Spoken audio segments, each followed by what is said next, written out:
type de prière que le diable redoute le plus. C'est le même type de prière qui répare les injustices. Faites en tout temps par l'esprit toutes sortes de prières et de supplications. Veillez-y avec une entière persévérance et priez pour tous les saints. Les grandes victoires ne se remportent jamais seules. Quel que soit ton jeûne et prière que tu fais tous les jours là, seule ta capacité d'action est restreinte. L'Éternel a chassé devant vous des nations grandes et puissantes et personne jusqu'à ce jour n'a pu vous résister. Un seul d'entre vous en poursuivait 1000. Car l'Éternel, votre Dieu, combattait pour vous. Mais les nations, ce n'est pas 1000. L'Éternel a chassé des grandes nations, des nations grandes et puissantes. Parce qu'il n'était pas seul. Un en chassait 1000, deux en chassait 10 000. Donc personne ne peut rien faire tout seul. Voilà pourquoi le diable, comme il sait ça, pour empêcher les gens de se rassembler, de prier ensemble, va attaquer les dynamiques de prière corporative. Parce qu'il n'y a rien qui produit des résultats comme les campagnes de prière. 21 jours. 3 jours pleins, 48 heures pleins, non-stop. Il n'y a rien qui produit un impact aussi puissant que les campagnes de prière. Toute église qui n'a pas de campagne de prière saisonnière sera une église qui, pour le diable, elle sera inoffensive et elle sera faible. C'est pas parce qu'une église est grande qu'elle est puissante. Toute église qui ne fait pas fuir le diable sera dévorée. Et les églises sont remplies de gens. Il y a du monde, mais ils sont tous décimés, dévorés. L'amour est dévoré. Le diable vole, il fait un carnage dans les églises. Assez, c'est assez, il faut que ça change. Et pour que ça change, il faut qu'il y ait un peuple qui se lève, qui engage l'arme numéro 7 de la prière persistante, corporative, pour dire à Dieu, justice. Assez, c'est assez. Étends ta main, manifeste ta justice.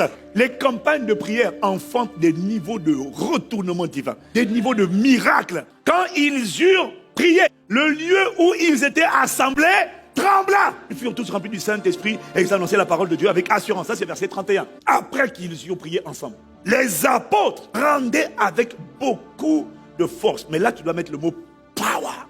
Témoignage de la résurrection du Seigneur Jésus et une grande grâce reposait sur eux tous. Il y a ce qu'on appelle la grâce. C'est ce qu'il y a tout le temps. Et puis il y a ce qu'on appelle la grande grâce. Ça, c'est pas tout le temps. Ça, c'est le résultat de l'église qui prie ensemble dans l'unité, nuit et jour, et qui va crier à Dieu pendant une certaine période. Soit c'est une campagne brève, nuit et jour, soit c'est comme une campagne prolongée comme les 21 jours, certains font 28, d'autres 40. Mais ce sont les campagnes qui font la différence et qui relâchent sur l'église une grande grâce. La capacité à opérer dans le miraculeux ne dépend pas de la volonté du pasteur. Ce n'est pas le pasteur qui décide qu'aujourd'hui c'est une grande grâce. Ce qui garantit des résultats extraordinaires, c'est la disponibilité de ce que la Bible appelle une grande grâce. Le grec, c'est méga grâce. Les méga grâces sont enfantées dans les atmosphères des campagnes. La méga grâce est enfantée par la méga mobilisation, le méga engagement, la méga dynamique. Il n'y a rien d'impossible. Tout dépend du prix que l'église ensemble est prête à payer. Voilà pourquoi le diable attaque l'unité de l'église et la vie de prière corporative. L'esprit me dit, il me parle de la guerre que la Russie est en train de livrer à l'Ukraine. Et puis il me dit, mais est-ce que tu réalises que la motivation de la Russie pour agresser, attaquer, aller en guerre contre l'Ukraine, c'est parce que l'Ukraine a refusé de renoncer à faire partie de l'OTAN. L'Ukraine veut adhérer à l'OTAN. La Russie dit non, je ne peux pas tolérer aux frontières de mon pays l'OTAN. Parce que si j'accepte l'OTAN aux frontières de la Russie, ça veut dire que l'OTAN a le droit légal de venir planter des missiles juste en face de la Russie et de bombarder la Russie un jour. Les Russes disent non, ça n'arrivera pas. Et comme il a refusé, ils ont décidé d'aller le désarmer de force. Donc, le diable applique la même stratégie. Il a compris la puissance de cette arme, celle qui est capable de pilonner de loin. En fait, laisse-moi montrer que quand tu engages les prières et les supplications, tu deviens un lance-missile capable de lancer des projectiles, des missiles de longue portée et qui vont aller pilonner et détruire les œuvres des ténèbres. Les missiles peuvent permettre d'atteindre n'importe quelle destination. Maintenant, quand l'église entière, quand l'église ensemble se mobilise dans les prières et les privations, les supplications, tous ensemble, ce n'est plus un lance-missile qui est positionné contre le royaume des ténèbres. Ce sont des kilomètres de lance-missiles qui sont ensemble, qui sont positionnés contre le royaume des ténèbres. Et quand ils prient, ce sont des projectiles qui viennent de là, qui viennent de là, qui viennent de là, qui viennent de là. Des missiles. Donc, tu entends des explosions. Boum, boum, boum, boum, boum, boum. C'est ça qui s'est passé cette semaine. Les missiles, quand ils sont lancés, il y a souvent et très souvent des dommages collatéraux. Une cible qui n'a pas été ciblée, mais qui est quand même détruite. Donc c'est pour ça que tu vois, on peut envoyer un missile sur cet immeuble-là. Et l'immeuble d'à côté aussi, est complètement soufflé, alors qu'il n'était pas la cible. Et c'est ce que font les missiles spirituels que tu envoies par toutes sortes. C'est pour ça qu'il y a un frère qui m'a envoyé un message. Je ne me rappelle plus si c'est 10, 15 ans, que le gars ne dort pas la nuit. Il n'est pas attaqué, c'est juste qu'il n'a pas sommeil. Il me dit, je n'arrive pas, je ne comprends pas pourquoi je ne dors pas. Il dort 30 minutes, il a les yeux ouverts. Donc on lui a donné un traitement qu'il a dû prendre pour dormir. Mais à un moment donné, il a préféré arrêter le traitement de crainte de devenir dépendant. Et il n'est même pas venu dans les 72 heures avec cette perspective-là. Il est venu là passer toute la nuit. Et puis il me dit que je suis rentré à la maison le lendemain du mardi, surpris, j'ai dormi plusieurs heures comme un bébé. Je pensais que c'était qu'un accident. Le lendemain, j'ai dormi comme un bébé. Moi, dormir 5-6 heures, c'était impossible. Moi, je ne dors pas plus de 30 minutes. Il n'a même pas prié pour ça. Mais quand les missiles détruisent les œuvres des ténèbres, il y a toujours... C'était pas la cible, mais ça frappait là. Et puis là-bas aussi, il y a eu des effets. La dimension où tu vas opérer, l'église opère. Je ne compte pas le nombre de gens qui ont envoyé des messages, qui pendant qu'ils étaient en train d'écouter, notamment il y a un nouveau converti, on m'a dit, qui était connecté au temps de prière. Brusquement il tombe, et puis il commence à rouler dans sa maison, commence à crier, et puis il sent des choses qui sortent de lui, qui sortent. Puis quand il se ressaisit, il dit, mais c'est quoi ça? Il dit, mais le pasteur est dangereux. Non, c'est pas le pasteur. Ce sont les missiles qui ont été tous ensemble orientés vers le camp de l'ennemi. Quand le diable attaque ta vie de prière, ta ferveur spirituelle, en vérité, tu dois discerner que ce qu'il est en train d'attaquer, par l'assoupissement, la lourdeur, nous tous on connaît ça. Parce que la vérité c'est quoi? Nous tous, il y a des jours où pour te réveiller là, c'est un combat. Il y a toujours des jours où tu ne mets pas le réveil, et puis tu te réveilles, tu voulais te réveiller à 4h moins 5. Des fois tu as mis le réveil à 4h, et puis juste le clin d'œil divin, 4h moins 5, tes yeux s'ouvrent.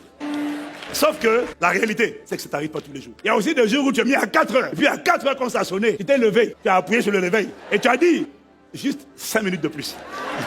Et quand tu t'es rendormi 5 minutes pensant que ça allait 5 minutes de plus, tu t'es réveillé, c'était 1 heure qui venait de s'écouler. Mais moi ça m'arrive plein de fois. Parce que des fois tu es juste fatigué. Tout le monde connaît la fatigue. Mais j'ai compris que des fois c'est la fatigue. Puis des fois c'est l'esprit de lourdeur qui parfois profite de ta fatigue pour te dire non, reste encore. Donc après 1 heure, tu te réveilles, tu dis oh là là, quelle fatigue.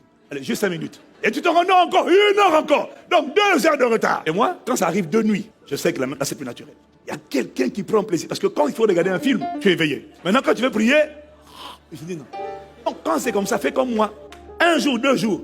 3e jour, je dis non. 3e jour, je dis je jeûne. Quand c'est comme ça, affaiblis ta chair. Crucifie-la. Prends un temps de jeûne. Prends un temps de prière. C'est pour ça que chaque semaine, tu dois idéalement avoir au moins 1 à 2 jours de jeûne. Maintenant, si 2 c'est trop, prends au moins 1. Si 1 c'est trop, prends une demi-journée. Mais prends quelque chose. Enlève quelque chose. Engage la prière et engage la privation, la supplication. Prive-toi de quelque chose. Et puis la journée là. Fâche-toi un peu. Arrête de subir. Non, on n'est pas obligé de subir. On peut décider. La grâce que moi j'ai, c'est la discipline. Je vais prier. Et tu vas voir que le lendemain, 2 jours plus tard, c'est revenu. On est intact. C'est ça le secret. Quelqu'un qui ne prie pas fort, il n'a pas de force. Il attaque ta vie de prière afin de te rendre faible. Et le mot faible, c'est le mot grec asthénéa, qui signifie infirme, malade ou faible. Donc, pourquoi ça t'attaque ta vie de prière? C'est pour rendre ton homme intérieur faible, infirme ou malade. Donc, tu vas discerner que quand tu te sens lourd, affaibli dans ta vie de prière, le but du diable, c'est quels que soient les éléments de l'armure, les autres que tu as, il sait que si l'esprit est affaibli, tout le reste de l'armure ne servira à rien. Parce que quand l'esprit est faible, on ne peut rien faire.